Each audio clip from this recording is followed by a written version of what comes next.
¿Desde dónde estás escuchando esta historia? ¿Desde tu casa, con una taza de café entre las manos? ¿Camino al trabajo, con los auriculares puestos mientras ves pasar la ciudad? ¿O tal vez en la noche, buscando una historia que te haga sentir algo real? La primera vez que escuché su voz fue a través de la rejilla del confesionario, una tarde de nubes cargadas y olor a tierra húmeda. No dijo su nombre ni hizo la señal de la cruz con la rapidez de quien quiere cumplir, salir y olvidarse. Respiró hondo, esperó a que el silencio tomara asiento entre los dos y entonces susurró: No vengo a pedir perdón. Vengo a no mentirme. Me quedé muy quieto. En la parroquia de San Bartolomé, a las 5 de la tarde, la vida solía ser predecible. Abuelas con rosarios, niñas de catequesis con prisas, hombres que hablaban más de trabajo que de conciencia. A veces, algún rumor de la plaza se colaba por las puertas. El precio de los melocotones, una avería en el tractor del alcalde, el calor insoportable de agosto. Pero aquella frase, pronunciada en voz baja y limpia, entró en el confesionario como un viento que ordena las cortinas. Puede empezar por donde quiera, dije, y escuché mi propia voz con un temblor que no me pertenecía. Se rió muy suavemente, como quien se disculpa por existir. Entonces empezaré por lo difícil. No sé si creo en Dios, pero sí creo en hablar a oscuras. Yo, que llevaba 8 años con una sotana que me calzaba como una segunda piel, me descubrí sonriendo tras la rejilla. Hablar a oscuras también es una forma de rezar. Eso es lo que me digo cuando me quedo mirando el techo por las noches, respondió. Y cuando me despierto con la sensación de que se me ha quedado una palabra atravesada aquí, dio un golpe ligero con los nudillos, y supe que tocaba el esternón. Vengo a ver si sale. No le pedí que enumerara faltas. Le pregunté por la palabra. Hubo un silencio largo, de esos que asustan a los impacientes y sostienen a los que han aprendido a esperar. Diferente, dijo por fin. Siempre me he sentido diferente. Y no por lo que hago, por cómo miro. No necesitaba más. No ese día. Le di una absolución hecha de escucha y de esa misericordia que uno aprende primero como teoría y con suerte practica después como acto sencillo: estar. Cuando se levantó, vi de reojo un perfil.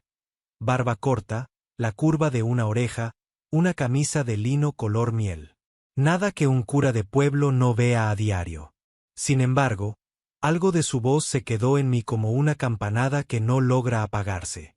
Me llamo Mateo y soy párroco en un pueblo de montaña donde el invierno baja despacio y el verano se sube a los tejados como un gato.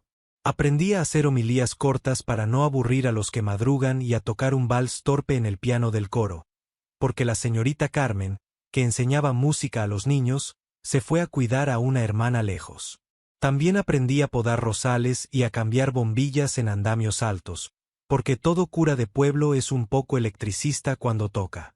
De mi vocación prefiero decir lo que es antes que lo que no es. No es un traje que uno se quita al llegar a casa. No es inmunidad contra el miedo ni contra la soledad. Es, quizá, un modo extraño de caminar sabiendo que alguien mira contigo. A veces me pregunto si me eligieron o elegí yo. Y a veces, cuando la noche cae de golpe y la parroquia huele a cera vieja, me pregunto si la elección es un camino o un círculo. Aquella tarde, después del diferente en el confesionario, salí al atrio a respirar la lluvia que todavía no caía. Doña Remedios, viuda, catequista ocasional, notaria extraoficial de la aldea, me saludó agitando un paraguas. Padre Mateo, parece que descargará fuerte. ¿Ha cerrado bien las ventanas del coro? Eso creo. Si se inunda otra vez, el piano flotará hacia la sacristía. Ay, pues que flote, pero que no se achorre el retablo, que cuesta un dineral quitar manchas. Sonreí. La normalidad volvía a su sitio. Sin embargo, la rejilla del confesionario, a mi espalda, parecía latir. Al día siguiente, la lluvia cumplió su promesa. Los niños salieron del colegio con chubasqueros de colores que parecían peces. Yo revisé goteras, coloqué cubos bajo las peores y a media tarde me acerqué a la casa de la señora Julia, que llevaba días sin salir y siempre hablaba de reuma de tormenta. Le llevé sopa, una revista vieja y la bendición, que le gustaba más que la sopa y la revista juntas. De regreso, en la plaza, vi un puesto improvisado junto a la fuente. Un hombre colocaba frascos de vidrio en una mesa. Miel clara, miel ámbar, miel casi oscura. La lluvia había dado tregua, y empezaba a asomar un sol tímido entre nubes. Me acerqué. Él levantó la vista. «Buenos días, padre». La voz. No tuve que adivinarla. Era él, el del confesionario. De cerca, el color miel de la camisa se explicaba solo. Olía a madera, a humo, a campo. Tenía manos fuertes, con pequeños rasguños, y una manera de mirar que no se defendía ni atacaba. Observaba. «¿Eres apicultor?», pregunté, por preguntar algo. «Bueno, lo intento. Tengo colmenas arriba, cerca del hayedo. Me llamo Lucas». No hice gesto alguno que delatara reconocimiento. No debía. No podía. Era el pacto de la rejilla. Pero le sostuve la mirada un segundo más de lo aconsejable. «¿Y cuál recomienda para un té de tarde lluviosa?». Esta alzó un frasco. «Miel de castaño. Tiene carácter y no endulza demasiado». Compré un tarro, le di las gracias y caminé de vuelta a la iglesia con la sensación absurda de que llevaba entre las manos algo más que miel. En la sacristía abrí el frasco, probé una cucharadita y sonreí solo. Tenía razón, era fuerte, dejaba un amargor bueno. Pensé que, si la fe tuviera gusto, tendría días de azahar y días de castaño. Desde entonces, Lucas empezó a cruzarse conmigo con una naturalidad que yo no sabría describir como casualidad. A veces me traía algún panal pequeño para que los monaguillos aprendan, otras un trozo de cera para hacer velas. Yo le pedía consejo sobre el rosal de la puerta, que, según él, pedía menos agua y más paciencia, y sobre la madera del banco viejo del atrio, a lo que respondió que una mano de aceite de linaza y cariño obraban milagros. Un sábado, a media mañana, llegó con una caja de herramientas. ¿Le molestaría que ajustara las bisagras de la puerta grande?, preguntó. Chilla como un gato con asma. Molestar no. Le invitaré a café si acepta el pago. Acepto. Nos pusimos manos a la obra. Mientras sostenía la puerta, sentí cerca del hombro su respiración. Dijo, medio en broma: «Tiene usted hombros de carpintero, padre, y alma de herrero, según Remedios cuando me pongo pesado con los horarios». Se rió. El sonido me sorprendió. Me di cuenta de que lo había escuchado poco, y me gustó. ¿Y usted?, pregunté. ¿Siempre tuvo claro lo de las colmenas? Ni siquiera estoy seguro de tener claro algo. Pero las abejas. Se quedó mirando la plaza, como si recordara un secreto. Las abejas me enseñaron a escuchar un ruido que no molesta. Es música cuando te acostumbras. No supe qué contestar. Le serví café en la cocina parroquial, que huele a gas antiguo y a galletas que ya no se hornean. Charlamos de cosas pequeñas, la feria de septiembre, el nuevo maestro del colegio, la promesa del alcalde de arreglar el camino. Lucas hablaba despacio, cuidando las palabras como quien limpia las herramientas después de usarlas. Ese mismo sábado, a última hora, volvió al confesionario. Yo reconocí su silencio antes que su voz. Se sentó, respiró, pulsó otra vez el gran órgano del silencio y dijo: «Hoy no traigo palabra atravesada. Traigo un miedo. Los miedos también tienen derecho a asiento. Me da miedo estar bien. Explíquese. Cuando uno lleva tiempo viviendo con los hombros subidos, no sabe qué hacer con la espalda si se la bajan». «Puede sentarse un rato», respondí. Se rió. Esta vez el sonido fue triste. «Me siento aquí», dijo, y yo supe que ese aquí no era solo el banco del confesionario. No hice teología.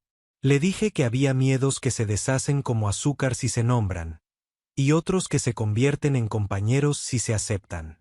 Le hablé de la rutina de rezar a la misma hora no como ley, sino como cuerda de tender donde el día se airea.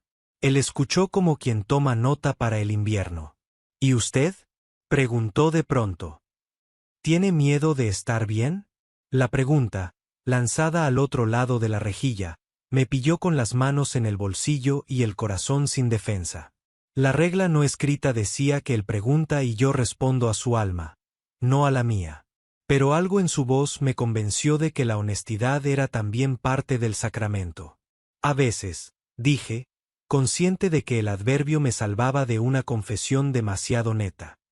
Estar bien puede ser tan exigente como estar mal. No hubo más. Le di la absolución con palabras pequeñas. Antes de irse, dejó algo en el reclinatorio.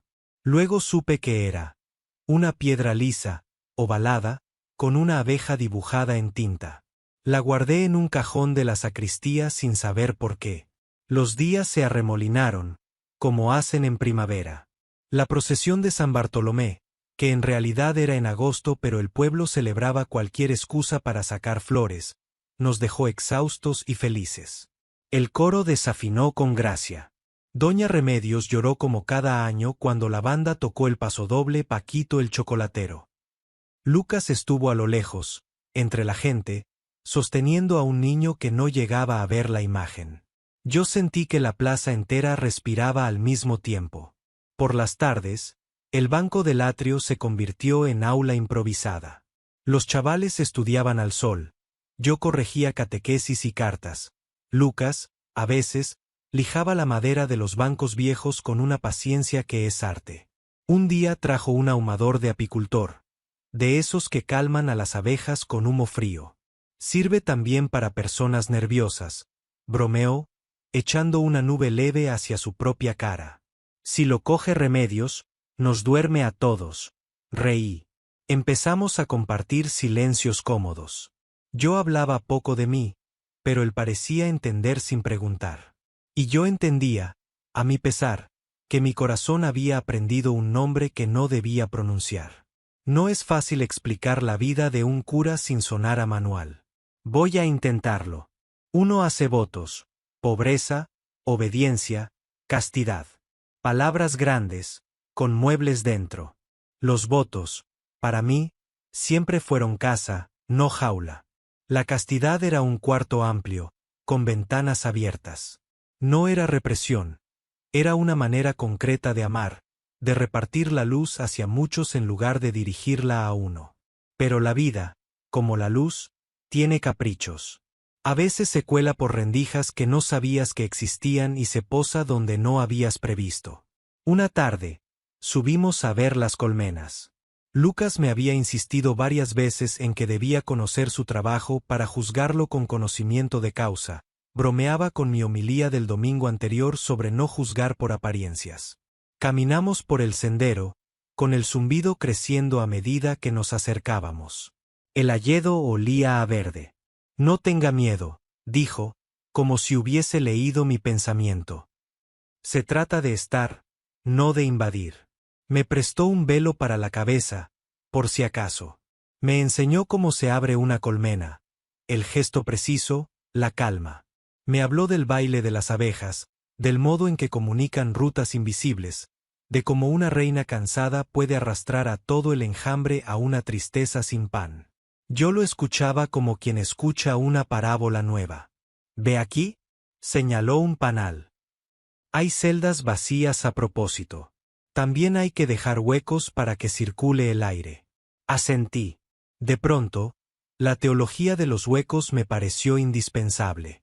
Cuando bajamos al pueblo, el sol se había puesto detrás del campanario, con ese tono de cobre que hace creer que la vida está bien, incluso si no lo está.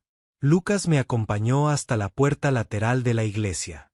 Antes de despedirse, dijo: Padre, gracias por venir. A veces uno necesita que alguien vea su casa para entenderla.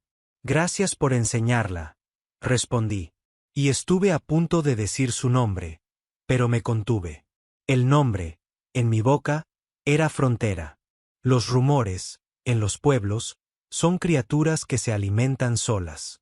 Bastó que me vieran 2 tardes seguidas conversando con Lucas en el atrio para que Remedios me preguntara con sonrisa de cebo: ¿Y ese muchacho de la miel es familia de alguien de por aquí? Del monte, dije. Su familia es el bosque. Ah, y su A significaba. Ya buscaré yo a su madre en el archivo. Otra mujer, la panadera, comentó que ojalá todos los jóvenes tuvieran ese saber estar. Un concejal añadió eso de muy educado, aunque peculiar, con ese adjetivo que había usado Lucas la primera vez y que el pueblo convertía en etiqueta. Peculiar. ¿Qué quería decir exactamente? ¿Que vivía solo en una casita en el límite del pueblo? ¿Que iba a la ciudad los jueves a vender en el mercado y volvía con libros de segunda mano? ¿Que no frecuentaba el bar por las noches ni la peña de fútbol? ¿Que su forma de mirar no se ajustaba al catálogo? Yo conocía la respuesta que mi corazón había empezado a balbucear, pero me empeñé en hablarle en lenguaje de prudencia. A veces la prudencia, si se usa mal, no es otra cosa que miedo bien vestido. El domingo de Corpus, la iglesia estaba llena de flores y de niños con zapatos que apretaban. En la homilía hablé del pan partido, de la vida que se reparte y regresa. Evité metáforas prestadas. Después de la misa, Lucas se acercó con una cesta de panecillos de miel. Para el café de después, dijo. Sonrisa de panadero, le solté sin pensar. Él enrojeció un poco y yo me odié por la torpeza. Antes de que pudiera arreglar el gesto, entró Remedios. ¡Ay, qué panecillos más bonitos! Cantó. Lucas, hijo, a ver cuando te echas novia que te haga compañía con ese arte que tienes. Lucas sostuvo la broma con disimulo. Yo la sostuve con silencio. Comprobé, por enésima vez, que hay preguntas domésticas que son clavos. Nadie las clava con maldad, pero duelen igual. A última hora, cuando la iglesia quedó vacía, él volvió al confesionario. No quise suponer, no debía. Se sentó, respiró hondo y dijo: Hoy sí vengo a pedir perdón. Esperé. Me he mentido. Me dije que podía seguir con lo mío, con mis abejas y mis libros, y que lo demás era ruido. Y ahora, se ahogó un poco. Ahora siento que el ruido es lo único que me hace compañía cuando vuelvo a casa. A veces la compañía hace ruido antes de aprender a hablar. Contesté, cuidando cada palabra como quien carga un vaso hasta el borde. No sé qué hacer con lo que siento. Soltó de golpe. No pregunté por quién. Porque el confesionario no es lugar para interrogatorios, y porque la pregunta me asustaba a mí más que a él. Puedes sostenerlo sin nombrarlo, dije. ¿Y si el nombre es lo único que me salva? Preguntó. Entonces comprendí que la frontera había llegado a mi puerta. El sacramento pide claridad, mi voto pide cuidado, mi corazón pide aire. Me agarré a la cuerda del oficio. Nombre o silencio, Dios conoce el mapa, dije, con la voz firme. Lo que usted diga aquí será cuidado, no peso. Respiró, como quien se sumerge en agua fría para lavarse el miedo. Estoy enamorado, dijo. La palabra enamorado se quedó colgada entre nosotros como un incensario que perfuma incluso cuando ya no se ve. No reaccioné. Sentí el pulso en las sienes, escuché a lo lejos una campana que no sonaba. Me escuché decir: el amor no es un pecado. Lo sé, repuso. Pero puede ser imposibles. Y este lo es. ¿Por qué lo cree? Hubo otro silencio. El más largo. El más hondo. El que uno hace cuando decide no volver atrás. Porque, se quebró, porque es por usted. El confesionario, de pronto, se volvió demasiado pequeño. El aire era un panal cerrado y yo, una abeja sin mapa. Me apoyé en la madera, cerré los ojos, y dejé que una oración me hiciera de silla. No estaba preparado para esa confesión. Y, sin embargo, todo lo vivido hasta entonces me había traído a ese punto exacto del camino. Un cura no es un muro, es una puerta que aprende a abrirse despacio. Respiré. Con la serenidad aprendida en los entierros y la temblorosa alegría de quien reconoce un nombre querido, hablé despacio. Gracias por decir la verdad. Perdóneme si he cruzado una línea, susurró, con la voz llena de vergüenza ajena. No tiene nada que perdonar por decir lo que es. Aquí nadie castiga la verdad. ¿Y ahora, qué?, preguntó, con un hilo que pedía pronóstico. No tenía respuestas hechas. Tenía una certeza: no debía confundir mi papel con mis ganas. Mi vocación no era un abrigo para esconderme del frío, pero tampoco un puente hacia cualquier orilla. Aún así, algo en mí agradecía esa luz encendida con su nombre. Ahora haremos lo que se hace con las llamadas, dije: se escuchan, se disciernen, se cuidan, y se actúa cuando toca. Con paz, sin prisa. Él exhaló, exhausto.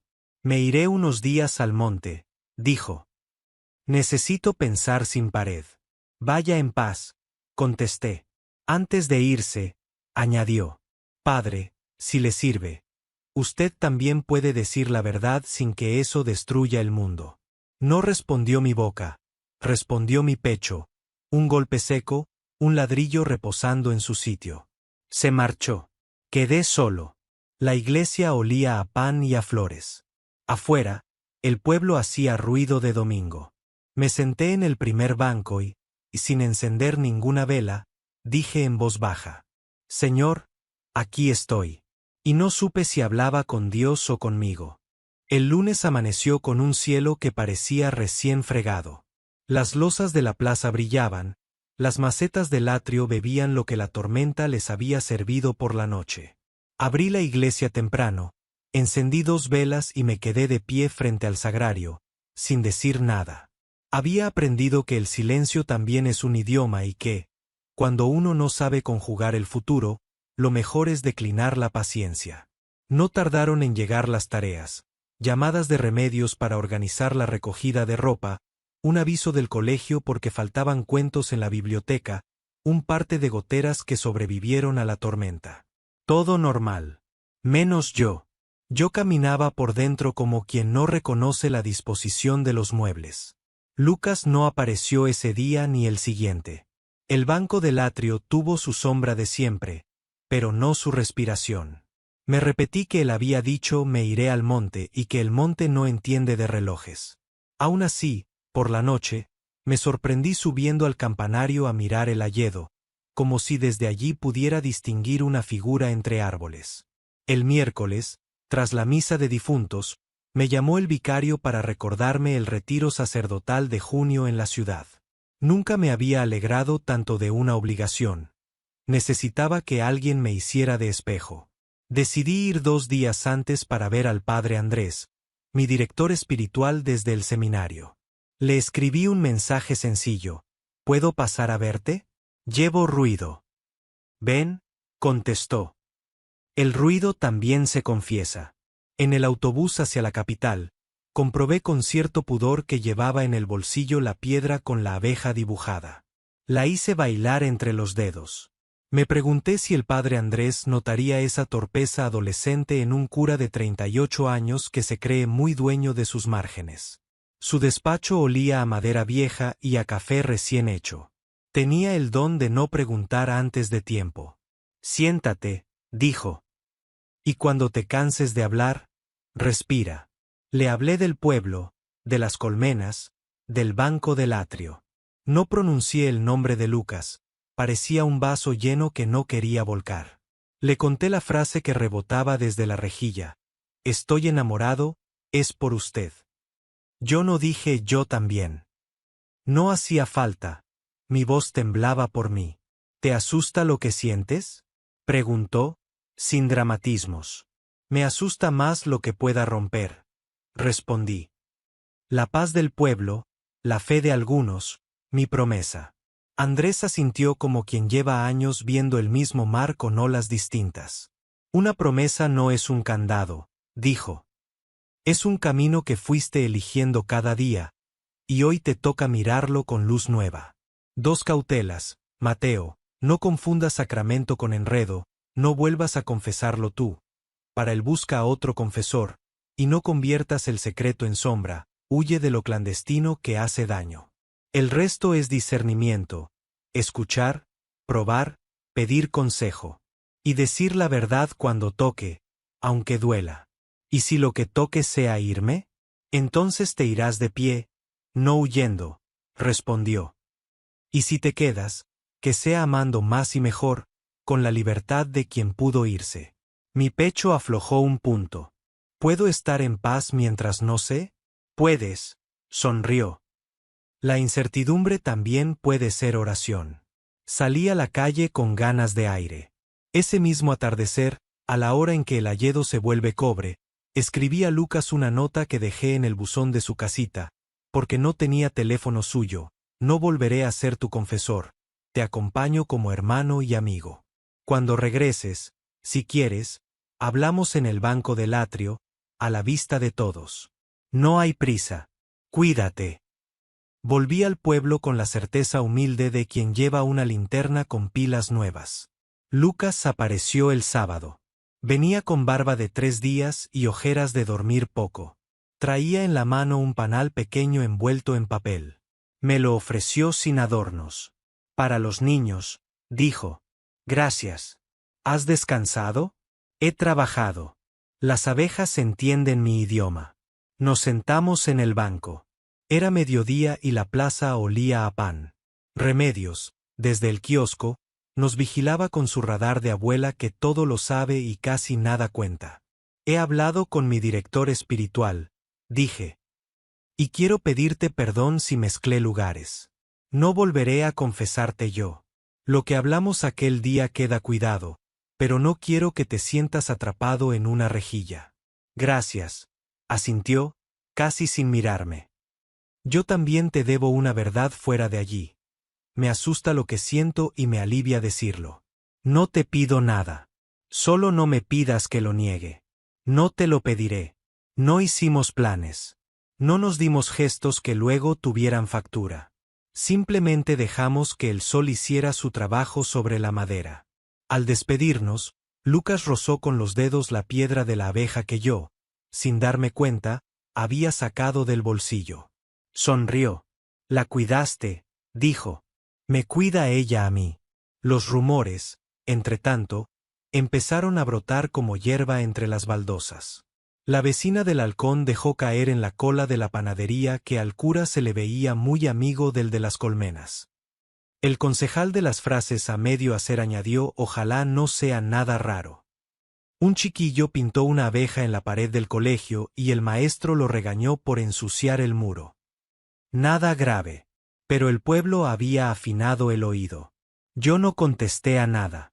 En la homilía del domingo hablé del Evangelio de los nombres: Zaqueo, Ben, María, Saulo, Saulo.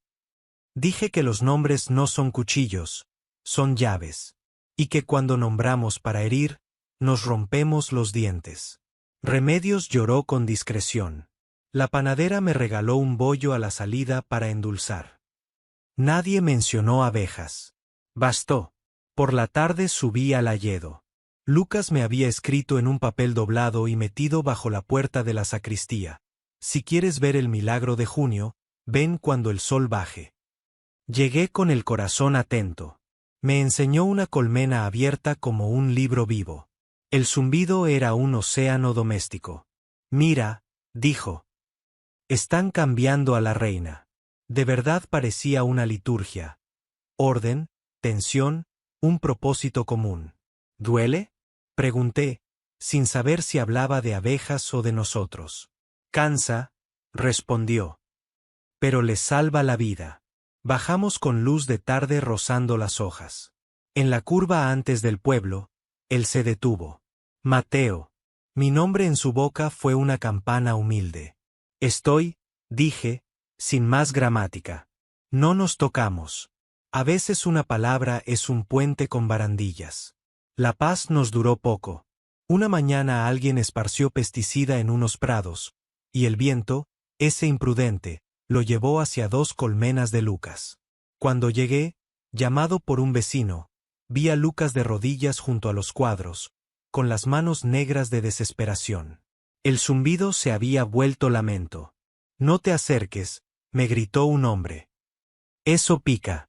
No me acerqué más de lo prudente, pero me quedé. Lucas trabajó con ahumador y guantes, rescatando lo rescatable, separando panales, colocando agua. Tardó horas. Al final se sentó en una piedra, agotado.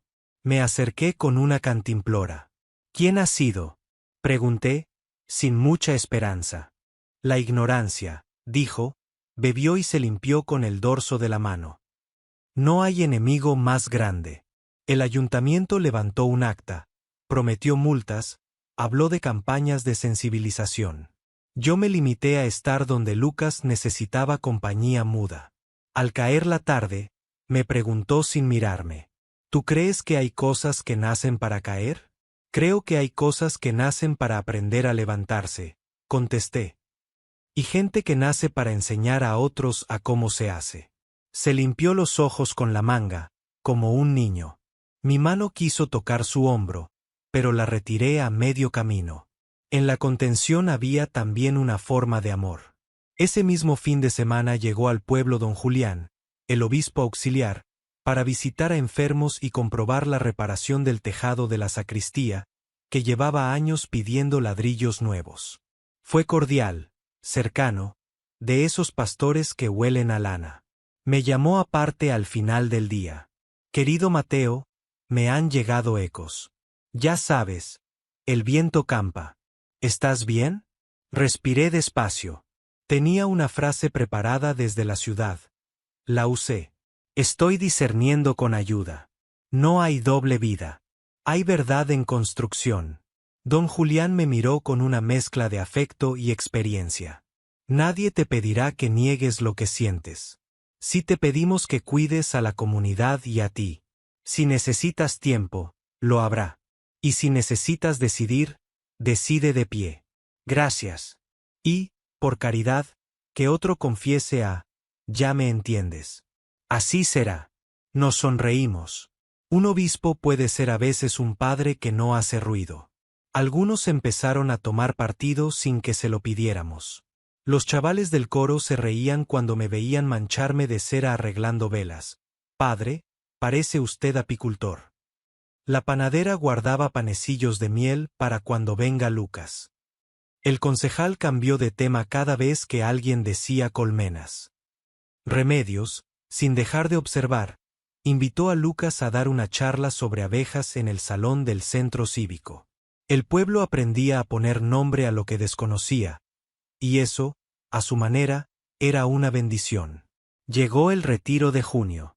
3 días de silencio con otros curas, de oración sin prisas, de charlas sobre el cuidado propio y el acompañamiento. En una de ellas, un jesuita viejo dijo una frase que me clavé como una astilla luminosa. La castidad es el arte de amar sin poseer. Y a veces la mayor castidad consiste en decir la verdad. Volví a casa con esa astilla brillando. La tarde siguiente, en el banco del atrio, se la regalé a Lucas. No entiendo del todo la frase, admitió, pero me gusta cómo suena. A mí me sostiene, dije. Me ayuda a no huir ni a correr. Entonces me sostendrá a mí también, respondió. Y, como si el universo quisiera poner a prueba nuestras frases, el verano nos trajo un incendio. Pequeño, rápido, al otro lado del río. La gente movió cubos, el camión de bomberos llegó a tiempo, y los daños fueron pocos, pero el susto, grande. Lucas apareció con el ahumador, como si su oficio fuera también apagar miedos. Terminamos de noche, con los pies sucios y el corazón acelerado. La plaza era un campamento de historias. Marta, la panadera, me puso un vaso de agua en la mano. Lucas, sudado, se sentó en el suelo, riendo por fin con ruido. Nos miramos de lejos, un segundo demasiado largo. Remedios, que no es tonta, bajó la vista como quien respeta una foto familiar. Al día siguiente, don Julián me llamó por teléfono. Mateo, el obispo titular te propone un mes de retiro en septiembre para discernir con calma. Si aceptas, te cubrirá un compañero. Y si, tras ese mes, quieres solicitar una dispensa para dejar el ministerio, que sea con el corazón orado. Si decides quedarte, lo celebraremos contigo sin heroísmo, como se celebra una fidelidad pensada. Asentí al teléfono como un tonto. Gracias. Colgué y me fui directo al hayedo. Lucas estaba reparando una tapa. Le conté la propuesta con la honestidad que pedía el padre Andrés. Sin prometer, sin pedir. ¿Y qué sientes?, preguntó él, sin rodeos. ¿Qué responderé después de septiembre? Que ahora solo puedo responder a Julio. ¿Y Julio qué pregunta? Que si podemos vivir el presente con delicadeza. Podemos, sonrió. Y si se nos rompe algo, lo pegamos con miel. Reí. El humor a veces es un vendaje de lujo. El verano se nos pasó en pequeñas liturgias, mercados de jueves, clases de catequesis con abejas dibujadas, tardes de lectura en el banco, visitas a enfermos con frascos de castaño, partidas de dominó en la plaza. El rumor del pueblo se fue desgastando, como todo rumor que no encuentra melodrama. A la charla de Lucas sobre abejas asistieron 15 personas y salieron 20 amigas de los insectos. El maestro pintó una colmena nueva en el muro del colegio y nadie lo regañó. Una tarde de agosto, subimos al mirador de la ermita vieja. Allí sopla un viento que despeina incluso las certezas. Lucas sacó una libreta. Es el cuaderno del zumbido, dijo, serio. Escribo frases que me hacen respirar cuando todo aprieta. Leí algunas, los huecos para que circule el aire, nombrar para no herir, no es un candado, es un camino, decidir de pie. En la última página, una frase mía copiada y subrayada, estoy. ¿Y tú?, preguntó. Saqué la piedra de la abeja y la dejé sobre la libreta.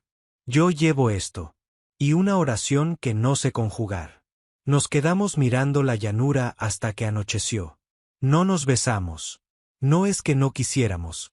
Es que todavía no sabíamos el nombre de ese gesto en nuestro diccionario. A finales de agosto, la fiesta grande del pueblo nos regaló música, fuegos artificiales y la visita de media comarca. Bailé con Remedios, desafiné con el coro, repartí bocadillos con los chavales. Lucas pasó la mayor parte de la noche con los jóvenes de la banda, contándoles cómo orientarse por el sonido cuando se apaga la luz. Yo lo miré desde la barra de limonadas con una gratitud que me dolía detrás de las costillas. Cuando el reloj dio las 2, nos encontramos en la esquina de la iglesia. El pueblo olía a pólvora y a verano. Lucas se acercó despacio. Mañana voy a ver a mi madre, dijo. Hace tiempo que no bajo a la ciudad. Quiero contarle quién soy sin pedirle permiso. Mi pecho hizo el ruido de una puerta que por fin cierra bien. ¿Quieres que rece algo?, pregunté. Reza por la verdad, respondió. Y por la ternura. La franqueza sin ternura es un ladrillo mal puesto. Lo haré. Nos despedimos con un apretón de manos. Fue una caricia camuflada que me dejó temblando hasta la sacristía. No supe de él el domingo. El lunes, al mediodía, encontré un sobre bajo la puerta de la parroquia. Dentro, una nota. Mateo, le conté a mi madre la verdad como pude. No me abrazó enseguida, lloró primero. Luego me tocó la cara como cuando tenía fiebre y se quedó callada mucho rato. Al irme, me dijo, hijo, que nadie te pida andar de rodillas. No sé qué hará con su pena. Yo haré miel con la mía. Gracias por no esconderme. L. Guardé la carta con la piedra y con un hondo gracias que me salió solo. Comprendí que la verdad, incluso cuando duele, no viene sola. Esa tarde, llegó otra carta, esta vez del obispo, Mateo, confirmado el mes de retiro en septiembre. Antes de irte, celebraremos contigo tu aniversario de ordenación. Si te quedas, renovarás promesas. Si te vas, recibirás nuestra bendición. No estás solo. Me puse a preparar la misa con manos firmes y latido alto. Lucas apareció al caer la tarde con un tarro de miel de brezo. Para celebrar, no sé qué, bromeó. Celebremos que agosto termina, dije. Y que todavía podemos elegir los verbos. Nos sentamos en el banco. El pueblo, cansado de fiesta, dormía temprano. Yo sentí que el mes de septiembre venía hacia mí como un tren con 2 vías. Lucas, mirándome sin urgencia, dijo, Cuando te vayas, cuidaré el rosal. No quiero que se enfade en tu ausencia. Y yo llevaré tu cuaderno, respondí, señalando el bolsillo. Me hace falta ese zumbido. Mateo, dime, pase lo que pase, no digas que perdiste. Dilo como son las abejas. Cambiaste de reina para salvar la colmena. O la mantuviste porque seguía fuerte. No hay derrota ahí. Me reí, con los ojos mojándose sin pedir permiso. Qué difícil va a ser no quererte mal. Dije. Pues quiéreme bien, respondió. Aunque te quedes, aunque te vayas. Nos quedamos en silencio, como se quedan los que ya agotaron todas las metáforas. El último domingo de agosto celebré la misa de las 12 con la iglesia llena. Hablé del sí que se renueva, del no que a veces nos protege, de la honestidad como forma de oración. Al terminar, Remedios me quitó de las manos el micrófono. Padre Mateo, dijo, este pueblo no sabe decir discursos, pero sabe dar gracias. Y yo, que no tengo abejas, tengo lengua, reímos. Gracias por ser de aquí. Si te quedas, te haremos sopa. Si te vas, te haremos tuppers. Risas, aplausos, pañuelos. Lucas estaba de pie al fondo, con los ojos clavados en el retablo como si allí hubiera un mapa. Cuando la iglesia se vació, se acercó. Septiembre, dijo, y no hizo falta añadir más. Nos dimos un abrazo breve, de esos que no se confunden con otras cosas pero que las contienen todas.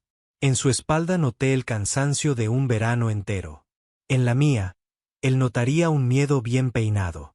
Esa noche, en la soledad de la casa parroquial, preparé una mochila pequeña. Ropa, el breviario, el cuaderno del zumbido, la piedra de la abeja. Apagué las luces, revisé la puerta, pasé la mano por el respaldo del banco de la cocina. Frente al espejo del pasillo me vi como un hombre que va a emprender camino con dos mapas. Uno que conoce y otro que aún tiene que dibujar. Antes de acostarme, escribí una línea en una hoja suelta y la dejé sobre la mesa de la sacristía, bajo la cruz de madera. Señor, si me quedo, que sea por amor. Si me voy, que sea por amor. Y que a nadie, por mi culpa, le falte aire. Al apagar la última lámpara, la iglesia respiró conmigo. Afuera, las abejas dormían.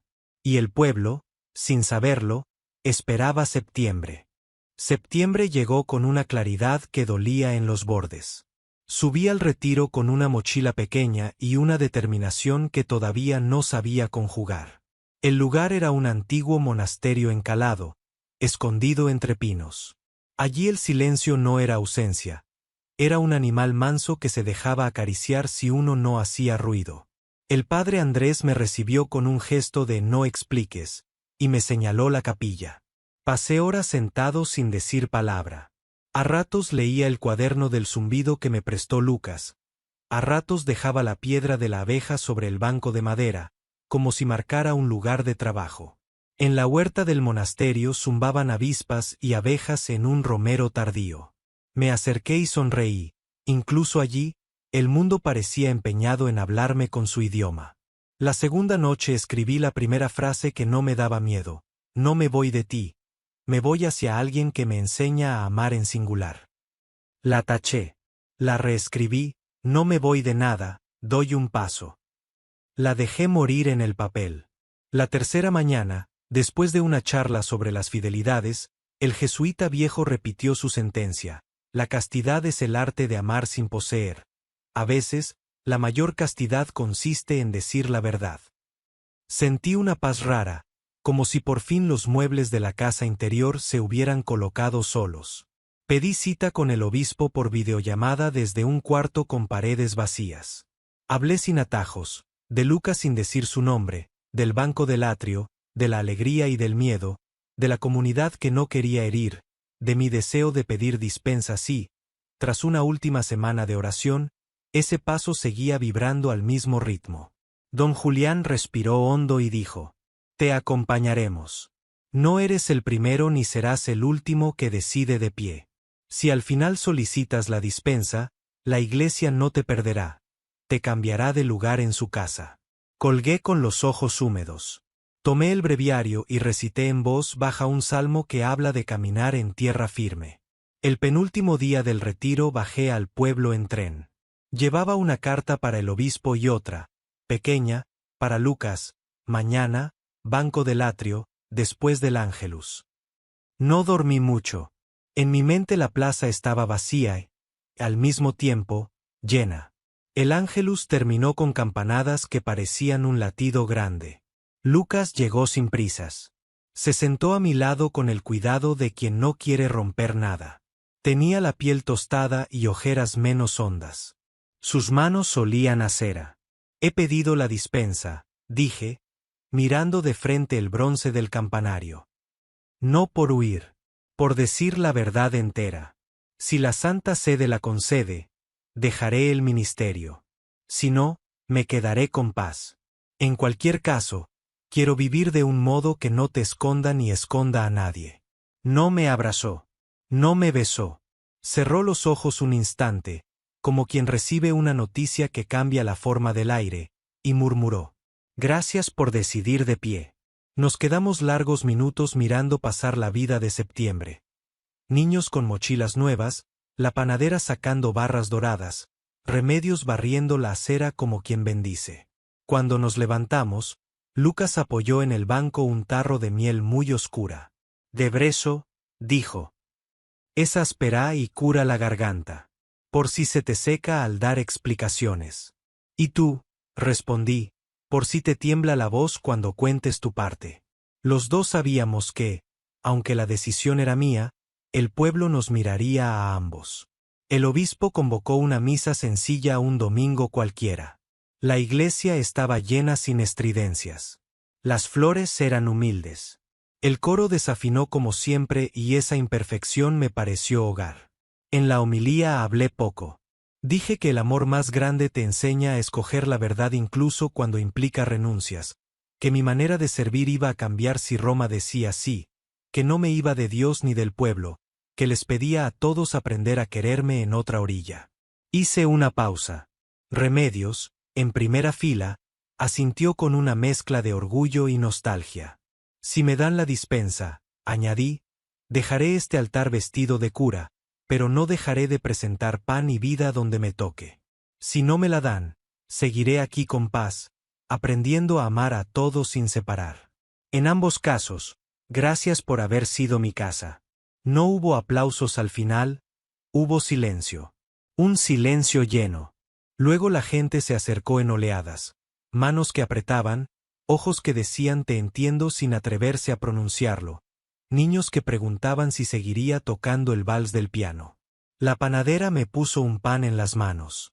El concejal dijo gracias con torpeza.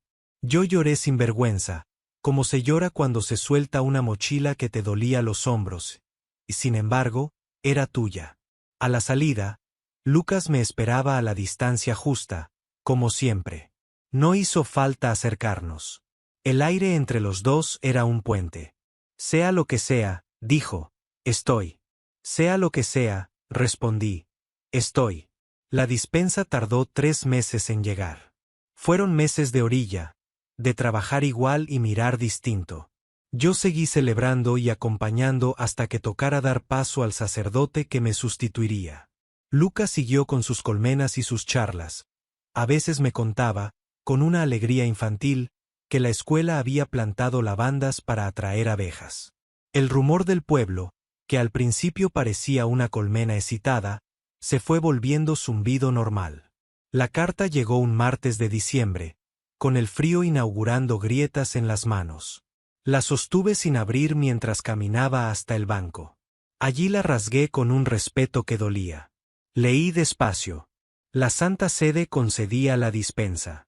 Había una bendición escrita con tinta vieja y una frase que subrayé con el dedo, que, en tu nuevo estado, sirvas como hasta ahora has amado. Respiré hondo. El banco, el atrio, la plaza entera parecieron asentarse 1 centímetro. Eché a andar hacia la casa parroquial, llamé al obispo, informé a Remedios, pedí al coro que ensayara algo que supieran. Esa misma tarde busqué a Lucas en el hayedo. Lo encontré con las manos metidas en un cajón de cuadros, ajustando una tapa. Sí, dije, sin preliminares. Él cerró los ojos. Puso la palma en mi pecho, apenas un segundo. No fue un gesto de posesión, fue un gesto de aquí late. Después, bajamos juntos al pueblo con la luz cayendo temprano. El último domingo que vestí de sacerdote fue pequeño y enorme. En la sacristía, antes de la misa, acaricié la estola como quien se despide de una manta que calentó inviernos. Le di gracias a esa tela por haberme sostenido la voz en tantos entierros y bodas. En el altar dije gracias otra vez, y una tercera por si acaso. Después de la bendición final, dejé los ornamentos doblados con cuidado. La gente esperó a que me despidiera. No hice discurso. Puse sobre el altar el tarro de brezo que me regaló Lucas, la piedra de la abeja y el cuaderno del zumbido cerrado con una cuerda. Luego bajé los 2 escalones y abracé a Remedios. Te haremos sopa, susurró, sin teatro.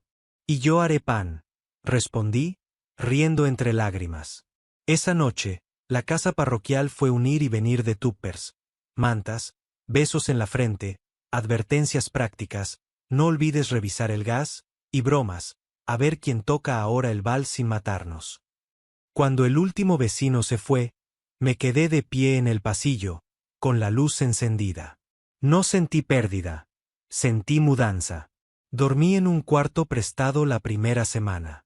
Encontré trabajo por horas en el albergue comarcal, camas, desayunos, escuchar historias, y ayudé al maestro del colegio a montar una biblioteca en condiciones. El obispo me pidió que siguiera colaborando como laico en Cáritas. Acepté. Era otra orilla. Sí, el río era el mismo. Con Lucas fuimos aprendiendo a estar. Al principio, paseos por el hayedo, luego comidas sencillas, después, el banco al anochecer, sin prisa. No teníamos prisa porque habíamos aprendido a no esconder. Una tarde de enero, cuando el aire cortaba y las manos pedían bolsillos, apoyó su frente en la mía. No fue un beso, fue una bendición.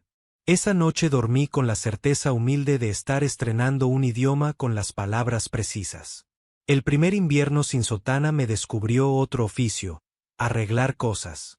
Cambié enchufes en casas viejas, pinté techos, arreglé el reloj del centro cívico. Remedios me presentaba como nuestro Mateo a quien no me conocía. El nuevo párroco, un hombre joven y bueno, me dejaba el banco del atrio porque sé que aquí reza a alguien aunque no lo parezca. La panadera me guardaba panecillos de miel por inercia.